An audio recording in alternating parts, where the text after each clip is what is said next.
Cricket, a sport rich in history and tradition, has seen many great captains who have led their teams to victory. However, some captains, despite their significant contributions and strategic prowess, have not received the recognition they deserve. These underrated captains have demonstrated exceptional leadership, tactical acumen, and the ability to inspire their teams under pressure. Their stories are often overshadowed by more celebrated figures, but their impact on the game is undeniable. This introduction aims to shed light on these unsung heroes of cricket, whose captaincy has left an indelible mark on the sport.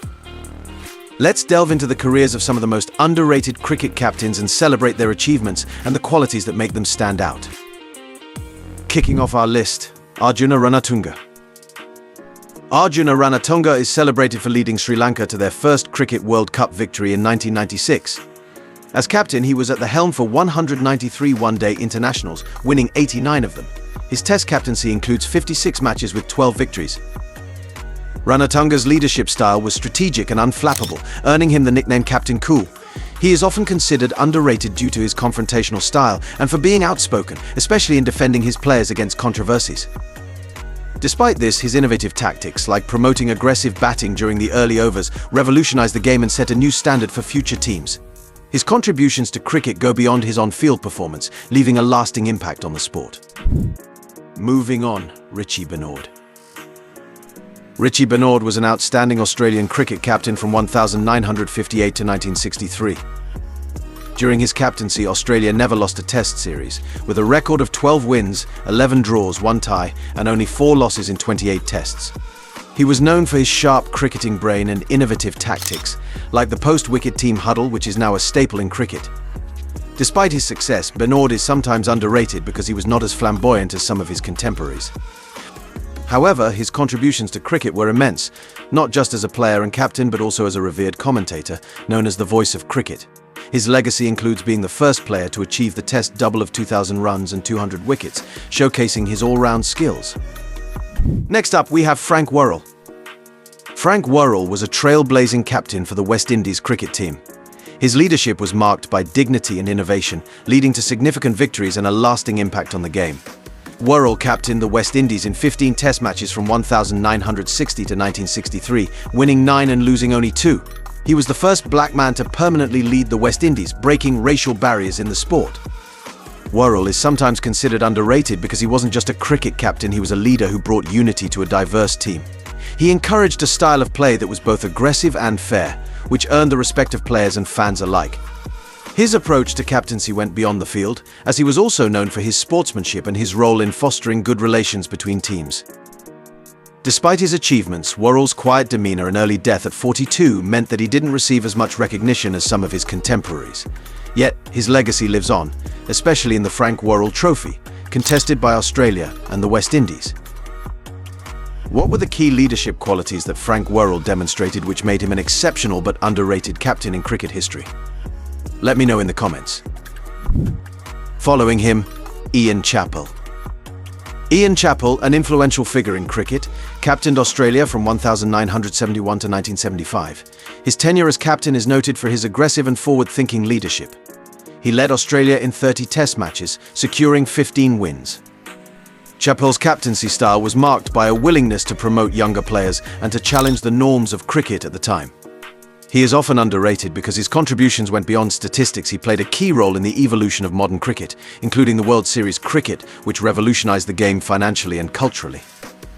His blunt manner and confrontational style sometimes overshadowed his cricketing intellect and tactical nous. Despite this, his legacy as a captain who shaped the game's future remains significant. Then we have Ray Illingworth.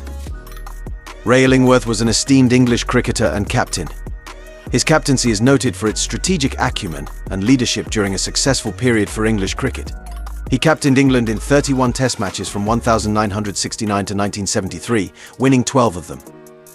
Under his leadership, England achieved a notable Test series victory in Australia in 1970-71.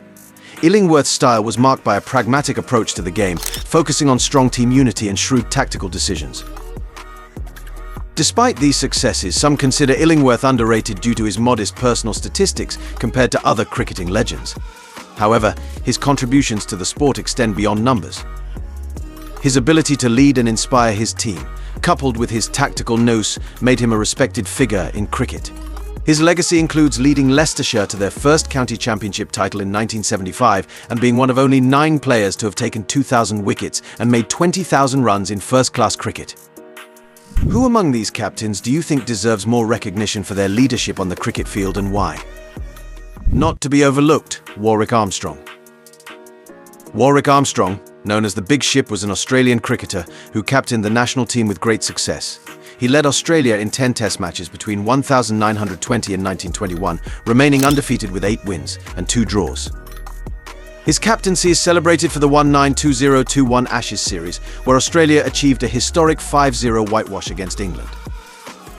Armstrong's captaincy style was characterized by his imposing physical presence and his ability to lead by example. Despite his significant achievements, some may consider him underrated because he wasn't a flamboyant player or a tactical genius. His leadership was more about instilling confidence and unity in his team.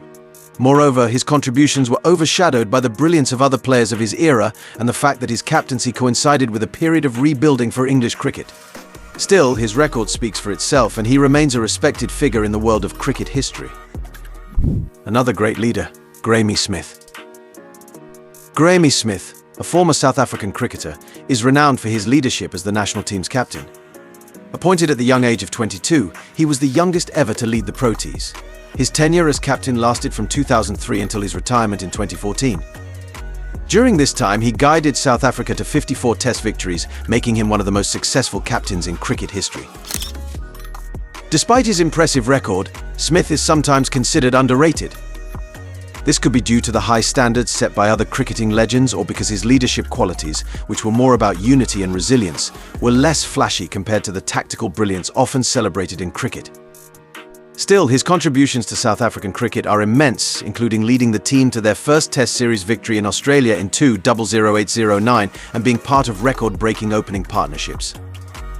His legacy is not just in the wins, but in the spirit and determination he fostered within the team. Last but not least, Hansie Cronjes. Hansie Cronje was a prominent figure in South African cricket, captaining the national team during the 1990s. His leadership was marked by a series of victories, including 27 Test matches and 99 one-day internationals. He was known for his strategic thinking and ability to inspire his team to perform at their best.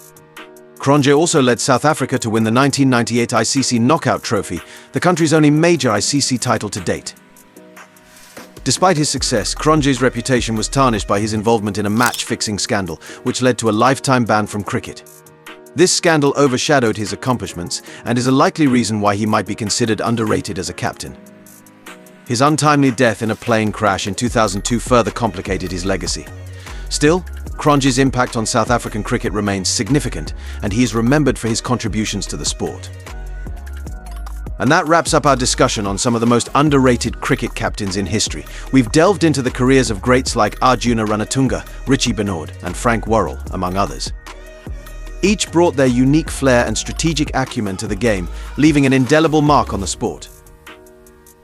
Now, we'd love to hear from you. Who do you think is the most underrated cricket captain and why? Share your views in the comments below. Don't forget to subscribe for more insightful discussions and hit the bell icon to stay updated on all our latest content. Your support means the world to us as we continue to bring you the best in cricket analysis.